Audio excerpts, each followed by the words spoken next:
اخواتي بقى صلوا كده على النبي. انا اسمي احمد الشناوي، اللي ما اشتركش في القناه يا ريت تشترك وبسرعه قوي.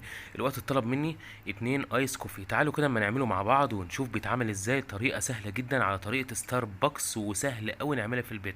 اول حاجه جبنا الخلاط بتاعنا، حطينا في معيار 4 معالق سكر او 5 معالق سكر صغيره، والسكر حسب الرغبه. بعد كده هنقوم نازلين ب 30 ملي او 40 ملي من صوص الكراميل. ولو مفيش صوص كراميل اللي هو الفليفر ده مش مشكله خالص، اقول لكم ممكن نستخدم صوص الكراميل نو.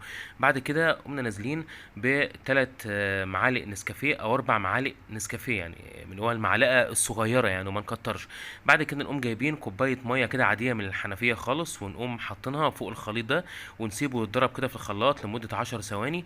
ودلوقتي هقول لكم هنعمل ايه. طبعا هو احتاج شويه ميه كمان علشان كان تقيل، فزودنا شويه ميه عاديه خالص من الحنفيه يعني، ونسيبه يتضرب كده شويه الخليط كله يندمج كده مع بعضه. وهقول لكم هنعمل ايه تاني يعني. تمام، هو كده بعد ما اتضرب خلاص. نزلنا بقى بكوبايتين شفاف زي الكوبايتين دولي او اي كوبايتين عندنا. بعد كده جبنا جاروف التلج وحطينا في كل كوبايه نص كوبايه تلج، يعني كام تلجايه كده في كل كوبايه. بعد كده هنجيب بقى صوص الكراميل، وده ممكن نجيبه من بره، يعني بيتباع كده في عبوات يعني مغلفة، يعني مكان صوص الكراميل اللي هو الفليفر يعني.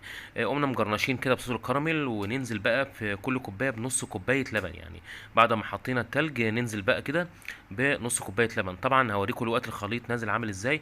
ونقوم بقى نازلين بالنص التاني بالنسكافيه اللي هو القهوة الايس اللي احنا ضربناها في الخلاط، نوزعها كده على الكوبايتين يعني. دي طريقة ستاربكس، طريقة معتمدة جدا ونقدر نعملها في البيت بمنتهى السهولة يعني.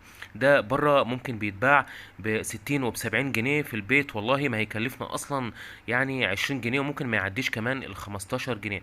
نزلنا كده بالقهوة الايس فوق اللبن والتلج، وهنجرنش بقى من فوق الوش كده بشوية نسكويك مثلا عندنا في البيت او كاكاو، لو ما فيش مش مشكلة خالص.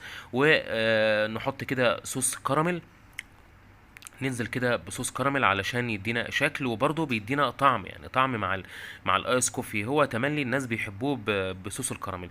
واللي ما اشتركش في القناة يا ريت يشتركوا بسرعة. بس خلاص.